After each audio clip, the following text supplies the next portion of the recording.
चलिए next topic हम start कर रहे हैं, that is Venn diagram. Heading कर लीजिएगा, बिका नेक्स्ट हेडिंग वेन डायग्राम। इस पर कभी कभार इस टॉपिक पर अगर आप देखें तो क्वेश्चंस फ्रेम होते रहते हैं, फ्रीक्वेंट नहीं है बट ऐसा भी नहीं है कि आया नहीं हो। अभी रिसेंट ईयर में भी आप देखेंगे तो एक आध क्वेश्चन आपको इसका मिल जाएगा वेन डायग्राम का। वेन डायग्राम में कैसे, जैसे सेट थ्योरी हम पढ़ते हैं, बिल्कुल मिला जुला सा कॉन्सेप्ट है वेन डायग्राम का, सभी ने पढ़ा भी होगा थोड़ा बहुत वेन डायग्राम। तो इसमें हम बात करते हैं किसकी, सैंपल स्पेस की। थोड़ी सी मैं डेफिनेशन से शुरुआत कर रहा हूं। देखिए, मान लीजिए हमने ये लिखा सैंपल स्पेस। सैंपल स्पेस मतलब इसके बाहर कहीं कुछ नहीं। Okay, this is the world. अब हम बात कर रहे हैं इस सैंपल स्पेस के बाहर, इसमें जो पॉसिबिलिटीज हैं उनकी। देखिए, अब हम बात कर रहे हैं इसमें पॉसिबिलिटीज की।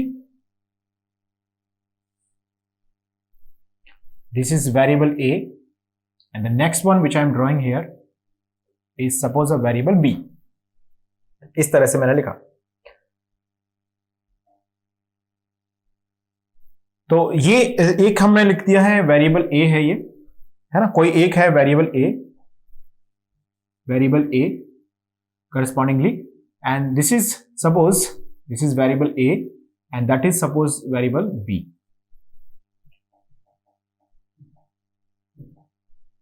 This is suppose variable a and that is suppose variable b। अब इसमें मैंने किसी पर्टिकुलर रीजन की अगर हम बात करें तो ये जैसे आउट ऑफ द बॉक्स जितना भी इनटू द बॉक्स, जो सर्कल्स के बाहर जितना भी रीजन है उसे मैं क्या बोल सकता हूं, इस रीजन के लिए a भी 0 है और b इक्वल टू b क्या है, 0 है। मतलब ना तो a इसमें प्रेजेंट है ना b इसमें प्रेजेंट है। ओके, अब हम बात करें अगर इस वाले रीजन की, इस पर्टिकुलर रीजन की, तो इस पर्टिकुलर रीजन में मैं बोल सकता हूं कि यहां पर कि जो a की वैल्यू है, the value of a is equal to 1 and the value of b equal to 0। इस पर्टिकुलर रीजन की अगर हम बात कर रहे हैं, तो इस पर्टिकुलर रीजन की अगर हम बात करें तो हम बोल सकते हैं यहां पर कि a इक्वल टू 0 है यहां और b इक्वल टू 1 है। और ये जो कॉमन रीजन है उसमें हम क्या बोल सकते हैं, उस कॉमन रीजन के बारे में हम बोल सकते हैं कि इन दिस रीजन a भी इक्वल टू 1 है और b इक्वल टू क्या है, 1 है। यानी कि दोनों वेरिएबल्स की वैल्यू क्या है, 1 1 है। ओके, अब मैंने इसमें क्या किया, किसी पर्टिकुलर रीजन को आपने कर दिया शेडेड। यानी कि जैसे मान लीजिए हमने किसी भी एक पर्टिकुलर रीजन को क्या कर दिया, शेडेड कर दिया। सपोज आपने इस रीजन को सेलेक्ट किया और इसको कर दिया शेडेड, like this।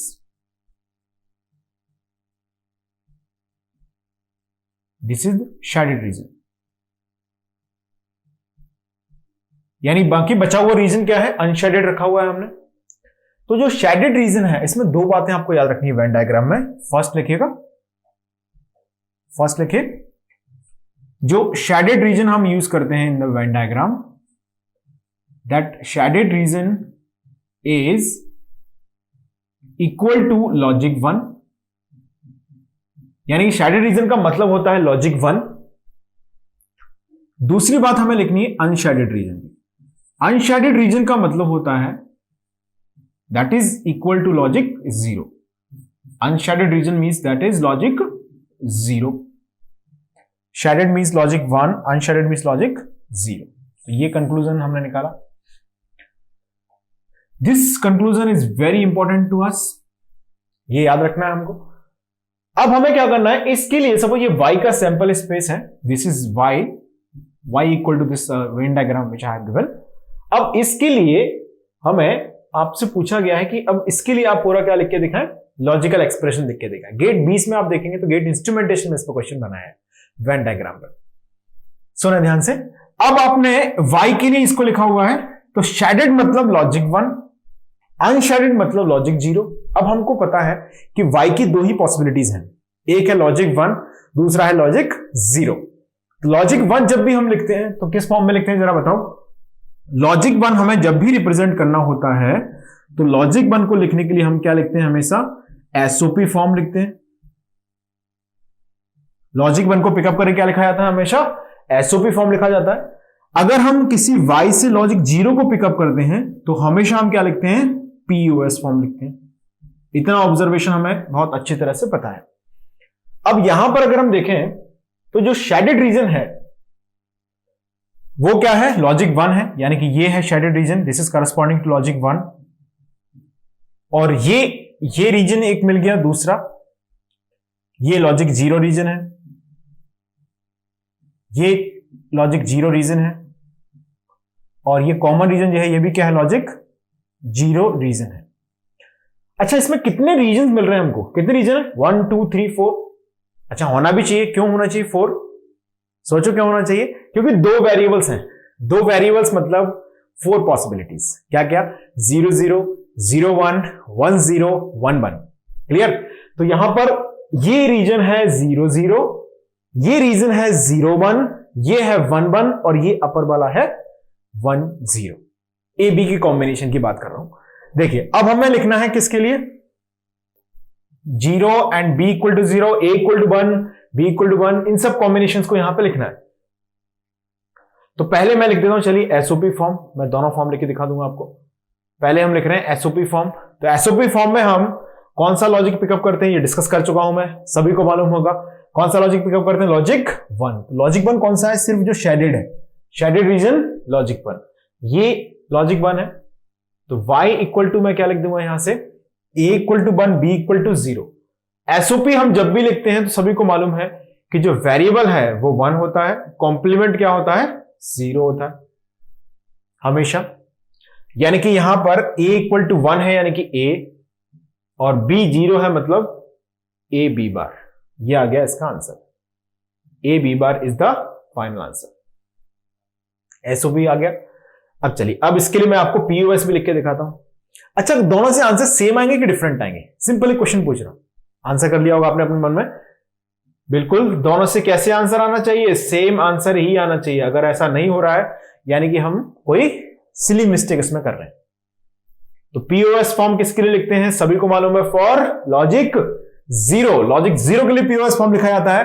तो चलिए, तो सबसे पहले हम पिकअप कर लेते हैं लॉजिक 0 के कौन कौन से ऑब्जर्वेशन है। एक तो लॉजिक 0 ये है, a equal to 0, b equal to 0। कैसे लिखूंगा मैं, a plus b। POS form, दिमाग में सारी चीज क्लिक करनी चाहिए। a इक्वल टू 0 और कॉम्प्लीमेंट का मतलब 1। वेरिएबल को लिखते हैं 0 और कॉम्प्लीमेंट को लिखते हैं 1। तो ये हो गया a equal to 0, b equal to 0, यानी कि a प्लस b इंटू, दूसरा कौन सा है लॉजिक 0, एक ये भी लॉजिक 0 है जिसमें a 0 है, b 1 है, यानी कि कैसे लिखेंगे बताओ, a प्लस b बार। और यहां पर जो a इक्वल टू 1 है, b इक्वल टू 1 है, this is also what, logic 0। So a equal to 1, b equal to 1 also logic 0। That means हमें लिखना चाहिए इसको a bar plus b bar. अच्छा, 3 पॉसिबिलिटीज हैं, 1 2 3, ये हमने लिख ली तीनों लॉजिक 0 के लिए। एक तो ये है a equal to 1, b equal to 1, दूसरा है a equal to 0, b equal to 1, and तीसरा है a equal to 0 and b equal to 0। अब हमें क्या करना है, इसे मिनिमाइज करना है। अब यहां से इसको हम मिनिमाइज करेंगे तो a plus B into A plus B bar into A bar plus B bar. Simple कोई भी डिस्ट्रीब्यूशन थ्योरम लगा सकते हैं, है ना। इन दोनों के बिटवीन हमने डिस्ट्रीब्यूशन थ्योरम लगाया फर्स्ट एंड सेकंड टर्म के लिए। तो क्या बचेगा, a plus B into B bar बच जाएगा, और यहां पर लिखा ही हमने a bar plus b bar. Simple calculation है, b plus b dot b bar becomes 0 और a into A bar plus b bar बचेगा, जिसको हम लिख सकते हैं a into A bar plus b bar. So y equal to आ जाएगा a b bar. y equal to a b bar कोई नई बात नहीं है, ये बिल्कुल यही आंसर आना भी चाहिए क्योंकि हमने ऑलरेडी इसे सॉल्व किया है एसओपी फॉर्म में। तो देखिए, अब हमें ये नहीं सोचना है कि एसओपी लिखना है, पीओएस लिखना है। आप क्वेश्चन देखें और डिसाइड करें कि किससे जल्दी मिनिमाइजेशन हो जाएगा।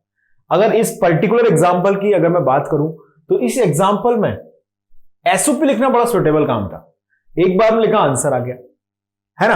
अब पीओएस लिखते हैं तो इतनी सारी कैलकुलेशन करते हैं, आंसर वही आना है, ठीक है।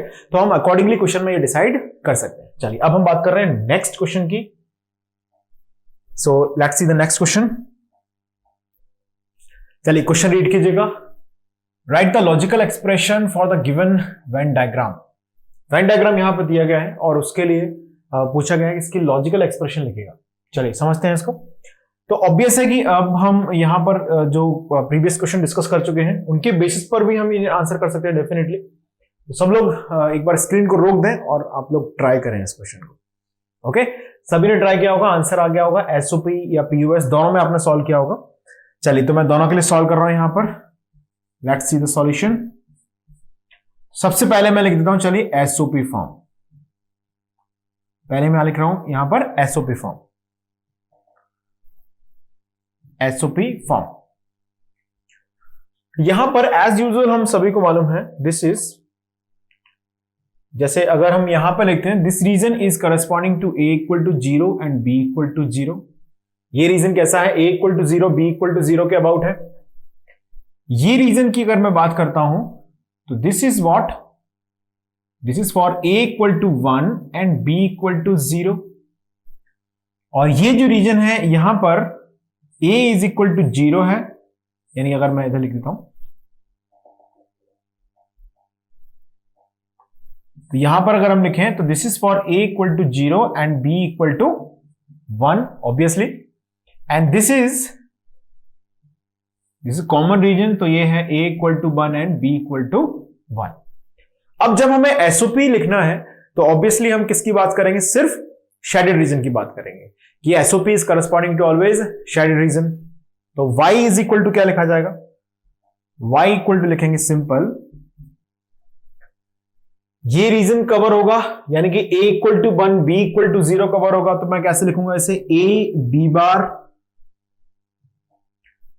b बार प्लस ये रीजन कवर होगा ये वाला जिसमें दोनों अवेलेबल हैं, तो कैसे लिखूंगा मैं इसे? a b प्लस ये रीजन भी कवर होगा जिसमें मैं लिखूंगा a बार b। ओके, अब इसे मिनिमाइज तो कर ही सकते हैं हम, ऑब्वियसली मिनिमाइज कर सकते हैं।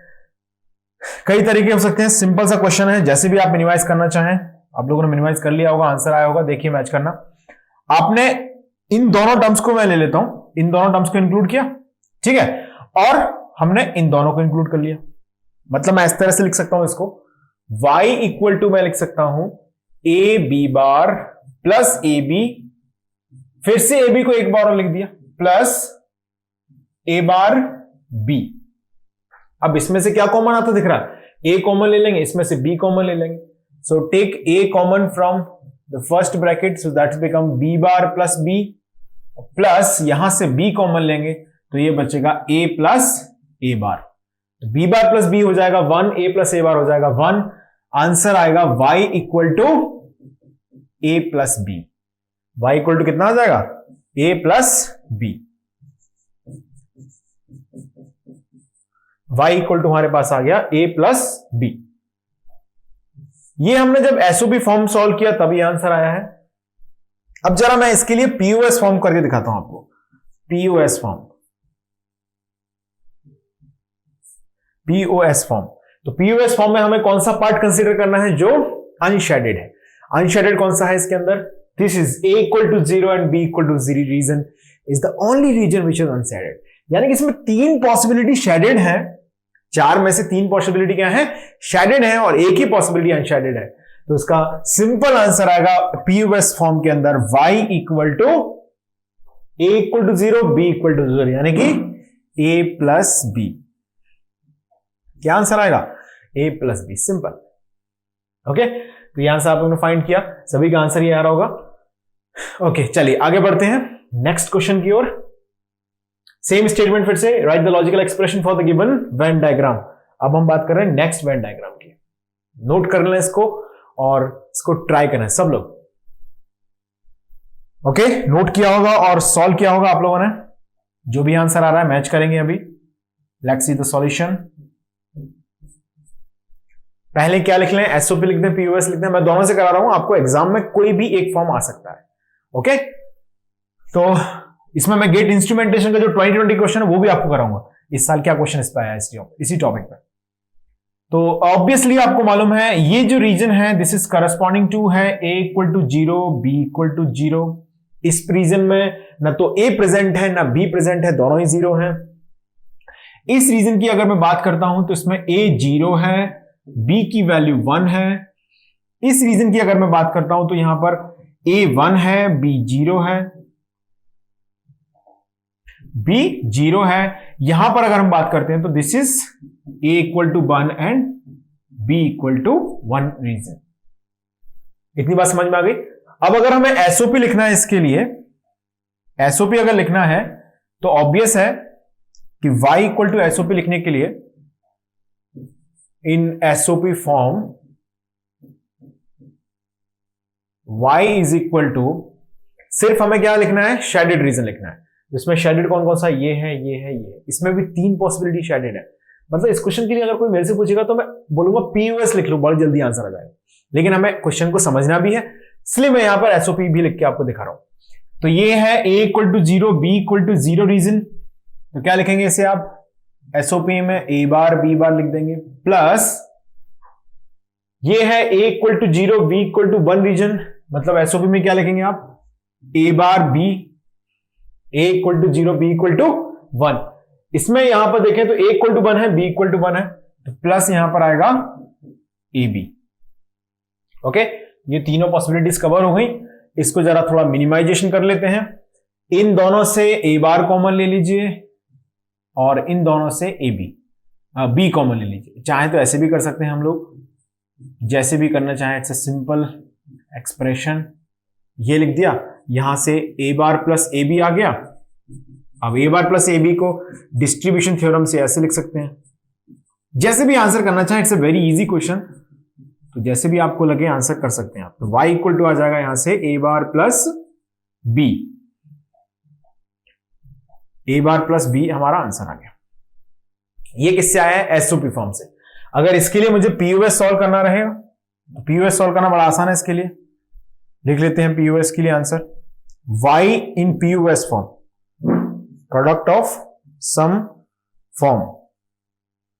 पीयूएस फॉर्म के लिए क्या करना होगा जरा देखो, y इक्वल टू सिर्फ कौन सा रीजन सेलेक्ट करना है, अनशेडेड रीजन, और जिसमें a इक्वल टू 1 का मतलब है, बोलो जल्दी से, a equal to 1 and b equal to 0। यानी कि a इक्वल टू 1 मतलब आएगा यहां पर a बार और b इक्वल टू 0 मतलब आएगा यहां पर b।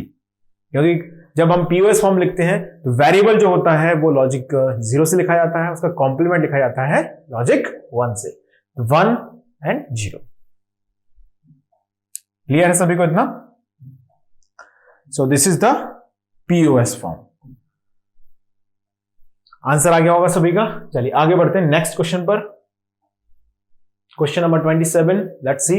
अब यहां पर इस बार इंक्लूड कर लिए हैं 3 वेरिएबल्स, तो घबराने की कोई बात नहीं। 3 वेरिएबल हुए तो क्या हुआ, फिलॉसफी थोड़ी चेंज हो रही है क्वेश्चन की फिलॉसफी वही रहने वाली है। पॉसिबिलिटीज की बात कर लेते हैं पहले। तो कहां पर होने पर क्या होगा, पॉसिबिलिटीज की जहां तक बात है तो ये रीजन है a equal to 0, b equal to 0, c equal to 1 का region. This is the region for a equal to 0, b equal to 1, c equal to 0 region. ये जो रीजन है वो है a equal to 1, b equal to 0, c equal to 1। अब आप लोग screen को रोक दें अभी के अभी और इस क्वेश्चन को आंसर करें सब लोग, यू ऑल। अब यहां पर इस रीजन की मैं अगर बात करूं, जो इन सर्कल से बाहर की जो दुनिया है उसमें a 0 है, b 0 है और c भी 0 है। ये जो मैंने शेडेड किया है उसको अगर मैं लिखूं यहां पर, तो इसमें शेडेड रीजन में आप देखेंगे कौन कौन से 2 सर्कल मैच हो रहे हैं। a इक्वल टू मैच हो रहा है तो 1 आ गया, b इक्वल टू मैच हो रहा है तो 1 आ गया, c नहीं है तो 0 आ गया। इस पर्टिकुलर रीजन की अगर मैं बात करता हूं तो यहां पर आप देखें तो a सर्कल इसमें नहीं है, a सर्कल नहीं है तो 0 आ गया, b है ना, b है तो 1 आ गया, c भी है तो 1 आ गया। ओके, अब अगर हम इस रीजन की बात करते हैं, इस वाले शेडेड पार्ट की बात करते हैं, तो इसमें a इज इक्वल टू 1 है और c प्रेजेंट है, b 0 है, c इक्वल टू 1 है। ये मिल गया हमको। अब हमें क्या देखना है इसमें, लास्ट वाला जो इसके इन है ये, दैट मीन्स यहां पर तीनों ही 1 है, a equal to 1, b equal to 1, c equal to 1। अब चलिए आप लोग क्या करेंगे, एक बार इसे एसओपी से लिखेंगे, प्रैक्टिस कर रहे हैं क्योंकि हम लोग, और एक बार लिखेंगे पीओएस से। तो पहले मैं ऐसे लिख देता हूं, चलिए एसओपी फॉर्म से, y is in the SOP form. SOP form मैं लिख रहा हूं मैं इसे y इज इक्वल टू, अब देख लो कौन कौन सा शेडेड रीजन है। शेडेड रीजन में एक तो ये है a equal to 1, b equal to 1, c equal to 0, यानी कि क्या लिखूंगा मैं, a b c bar plus ये वाला शेडेड रीजन में a equal to 0, b equal to 1, c equal to 1। अरे लिख भी रहे हो कि नहीं, आंसर आ रहे हैं सबके। आई कैन जस्ट होप कि आप सब लोग ट्राई कर रहे होंगे इन क्वेश्चंस को, सब लोग सॉल्व करते जाइएगा, बिल्कुल कनेक्टेड रहिए। a equal to 0, b equal to 1, c equal to 1। अब हम बात कर रहे हैं नेक्स्ट रीजन की, that is for a equal to 1, ये वाला a equal to 1, b equal to 0, c equal to 1। और ये भी रीजन शेडेड है, यानी कि प्लस हमने लिख दिया a b c। मिनिमाइजेशन कैसे करेंगे, एक एक बार कॉम्प्लीमेंट हो रहे हैं, मतलब 3 बार abc को लिख दो और कंबाइन कर दो। ये हमने सॉल्व किया हुआ है ऑलरेडी, ऐसे मैं लिख सकता हूं इसमें, it's a very simple observation. मैंने इसमें कुछ नहीं किया, 3 बार abc को लिख दिया। आप मिनिमाइज करेंगे इसे तो आंसर आएगा ab plus bc plus ac, ये आंसर आ गया। ये आया एसओपी लिखने पर। अब जरा देख लेते हैं पीयूएस लिखने पर क्या कहानी बन रही है। Let's see about the PUS representation in POS form. अब एग्जाम में तो डिपेंड करता है कि भाई क्वेश्चन क्या है, उसके हिसाब से हम आंसर करते हैं, ठीक है ना। एग्जाम में तो यह है कि डेटा हमारा क्या है और क्वेश्चन क्या है, इसके अकॉर्डिंगली हम चलते हैं। तो y इक्वल टू, यहां एनालिसिस कर रहे हैं तो ऑब्वियस है कि हम सारी पॉसिबिलिटीज की बात कर रहे हैं। पीयूएस फॉर्म लिखा क्या है, a equal to 0, b equal to 0, c equal to 1। मैं इसके लिए लिख रहा हूं इस पार्ट के लिए। तो a 0 है यानी कि वेरिएबल आएगा, b 0 है यानी कि वेरिएबल आएगा, c 1 है यानी कि कॉम्प्लीमेंट आएगा, इनटू इसके लिए लिखा है ना। अब मैं लिख रहा हूं किसके लिए, इसके लिए। तो यहां पर a b c तीनों 0 है तो क्या आएगा, a plus b plus c, a plus b plus c, ये आएगा। अब हम इसके लिए लिख रहे हैं, ये हो गया, ये हो गया। अब इसके लिए लिखो a equal to 1, b equal to 0, c equal to 1। आगे आप ऐसे मल्टीप्लाई में लिखते जाएंगे इसको, ठीक है। तो आगे डॉट, मैं यहां कंटिन्यू कर रहा हूं। तो अब मैं लिख रहा हूं इसके लिए, तो यहां पर क्या है देखिए जरा, a bar plus b plus c bar, am I right? a bar plus b plus c बार। यहां पर थोड़ी सी गलती कर दी है देखिए लिखने में, एक्चुअली यहां पर होना चाहिए c is also 0 in that region, यानी कि इस रीजन में अगर हम देखें तो यहां पर जो c की वैल्यू है वो भी तो 0 ही है, c इज इक्वल टू 0 है। तो यहां पर एक्चुअली आएगा c, ओके, यहां पर आएगा c इक्वल टू डॉट। ये रीजन हो गया है कौन सा, ये वाला हो गया है, ये हो गया। अब कौन सा बच गया है, लास्ट रीजन बच गया है कौन सा, a0 b1 c0, यानी कि a0 यानी कि a प्लस b1 यानी कि b बार प्लस c। ये आ गया इसका पीओएस फॉर्म। मिनिमाइज करेंगे तो same answer has to be obtain, वही आंसर आना चाहिए दोनों से। इतनी बात समझ में आ गई, ओके। सो जल्दी से नोट कर लें इस क्वेश्चन को। एंड नाउ अब हम बात कर रहे हैं last question on this Venn diagram, which is the question came in the GATE 2020 instrumentation. GATE IN 2020 में आया था ये क्वेश्चन। वही लैंग्वेज है, minimise the logical expression for, या write the logical expression for given Venn diagram. उन्होंने question में पूछा था पीयूएस फॉर्म, आप देखेंगे प्रीवियस तो आपको मिलेगा वहां पर, उन्होंने पीयूएस फॉर्म पूछा था। चलिए हम दोनों के लिए सॉल्व कर लेंगे, एसओपी एंड पीयूएस। तो मार्क कर लेते हैं इसमें, ये रीजन है corresponding to a0 b0, it's a very simple question. ये रीजन है इसमें a equal to 0 b equal to 1, ये रीजन है इसमें a equal to 1 b equal to 0। बहुत ज्यादा डिटेल डिस्कशन की जरूरत नहीं है गाइस, ध्यान दो सब लोग। a equal to 1 b equal to 1, ये आ गया। अब हमें क्या करना है, इसका एसओपी लिखना है और पीओएस लिखना है। So let's write right, SOP first. मैं एसओपी लिख रहा हूं, क्वेश्चन जब पूछा था इंस्ट्रूमेंटेशन गेट में तो वहां पर उन्होंने पीओएस लिखवाया था, हम दोनों लिख रहे हैं एसओपी भी और पीओएस भी। तो पहले मैं एसओपी लिख देता हूं। चलिए देखिए क्या आंसर आ रहा है मेरा। एसओपी फॉर्म, स्क्रीन को अभी के अभी रोक दो सब लोग और अपनी कॉपीज में आप लोग सॉल्व करना शुरू कर दो, आंसर मैच करना मेरे साथ। ओके, सो चलिए मैं भी सॉल्व कर रहा हूं बोर्ड पर, आप लोग सॉल्व कर रहे हैं अपनी कॉपीज में, नोट्स में। स्क्रीन को रोक दें आप लोग अभी के भी और फाइंड करें इसके आंसर को। Let's see. तो यहां पर हम लिख रहे हैं एसओपी, तो कौन सा रीजन कवर करेंगे? Shaded region. कौन कौन सा है? ये A0 B1 है, यानी कि मुझे लिखना चाहिए A bar B plus A B bar, यानी कि ये आ जाएगा A XOR B। In GATE examination जब ये पूछा था तो उन्होंने लिखा था पीओएस फॉर्म, वो भी लिख लेते हैं, कौन सी बड़ी बात है। A0 B0 ये अनशेडेड है, A1 B1 ये अनशेडेड है, लिख दो आंसर। A0 B0 मतलब क्या आएगा? A प्लस B, और A equal to 1 B equal to 1 मतलब क्या आएगा? A bar plus B bar. Simple. Clear है सभी को ये आंसर्स?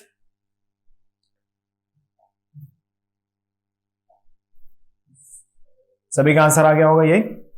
ओके, चलिए अब थोड़ा आगे बढ़ते हैं। राइट एंड नोट पॉइंट, एक नोट पॉइंट लिखिएगा। पहले इसको जल्दी से नोट कर लें, स्क्रीन को रोक के आंसर को मैच कर लें, आपका यही आंसर आया क्या। अब आगे बढ़ते हैं। सो एक नोट पॉइंट लिखिएगा। नोट पॉइंट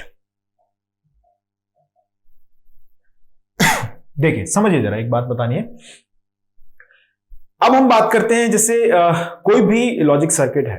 ओके, अब हम उस पर कोई भी नंबर ऑफ वेरिएबल्स अगर हम अप्लाई करते हैं, then what are the different possible expressions, यानी कि आउटपुट कितने तरह के हो सकते हैं।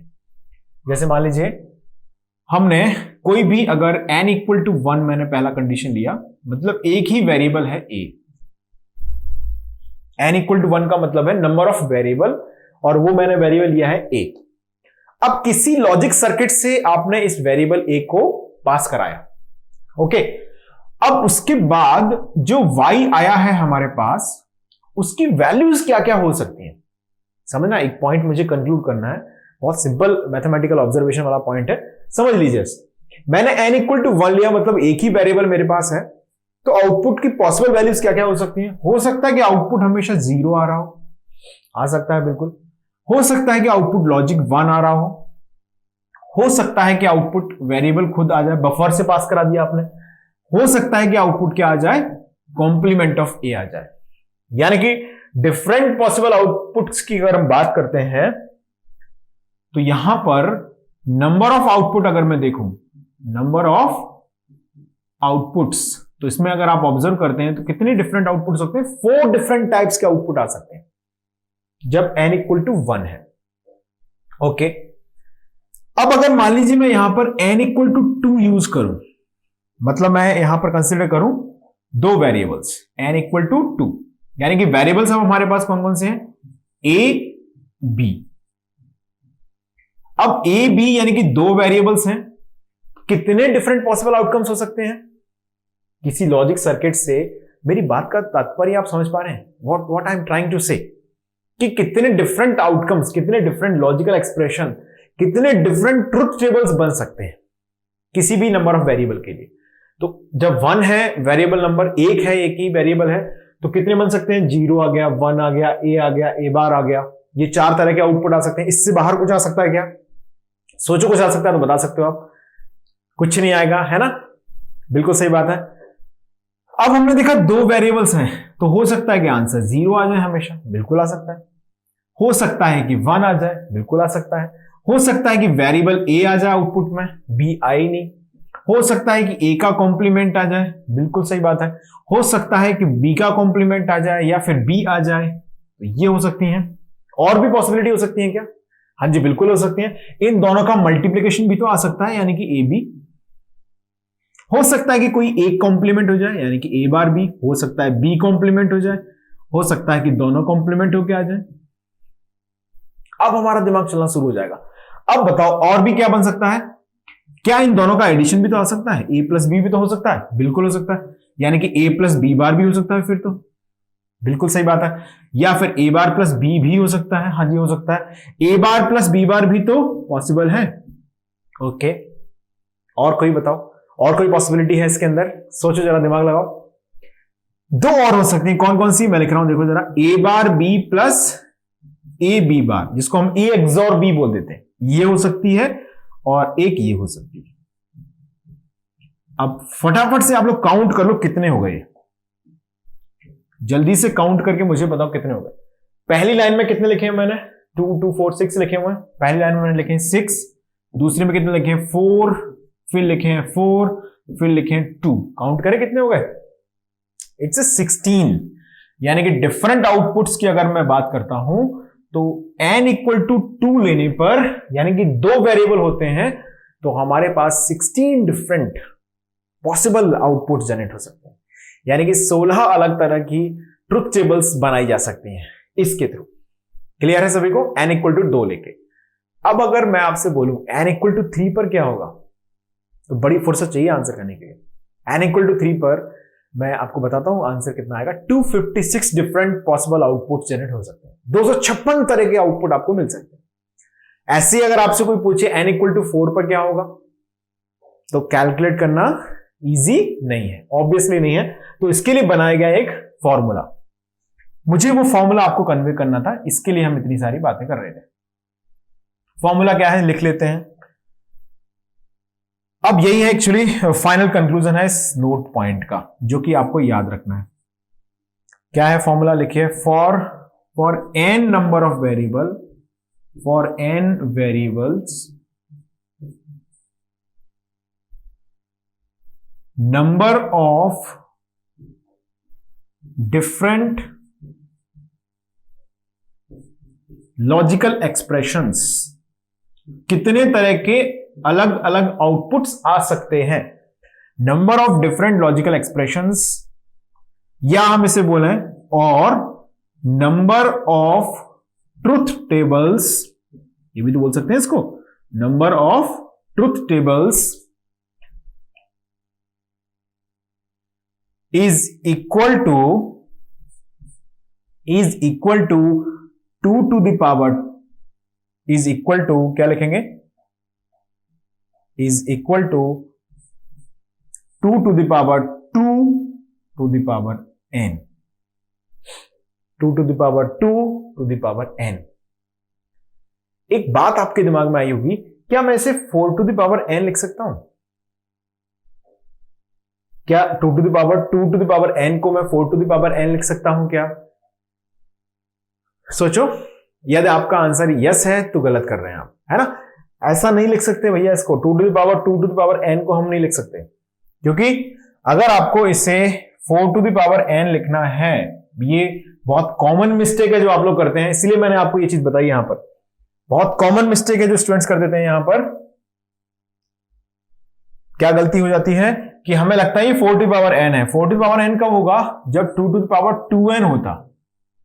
This is equal to 4 to the power n। This is the power of n, power of 2। n क्या है यहां पर? 2n नहीं है, समझ रहे हो? 2 इंटू n का मल्टीप्लाई नहीं है भैया, ये पावर में चल रहा है। 2 to the power 2 to the power n है। तो ध्यान रखिएगा इस चीज को। क्लियर है सभी को? तो for n number of variable, different possible logical expressions are, कितने हो गए? 2 to the power 2 to the power n। इसको याद रखेंगे, ये कुछ नहीं, ये अपर वन का आंसर था लिखा हुआ। ओके, क्लियर है सभी को ये बात? अच्छा, आपके दिमाग में आ रहा है, उसको वेरीफाई भी तो करके देख लेते हैं एक बार। वेरीफाई करके देख लेते हैं। वेरीफाई करना है तो वेरीफाई भी कर सकते हैं हम लोग। जरा चेक करके बताओ आंसर आप लोग। For n is equal to 1, n equal to 1 पर कितना आएगा? n equal to 1, 2 to the power 2 to the power 1, यानी कि 4। सही है आंसर, बिल्कुल सही आंसर है। क्लियर? n इक्वल टू 2 को देखो जरा,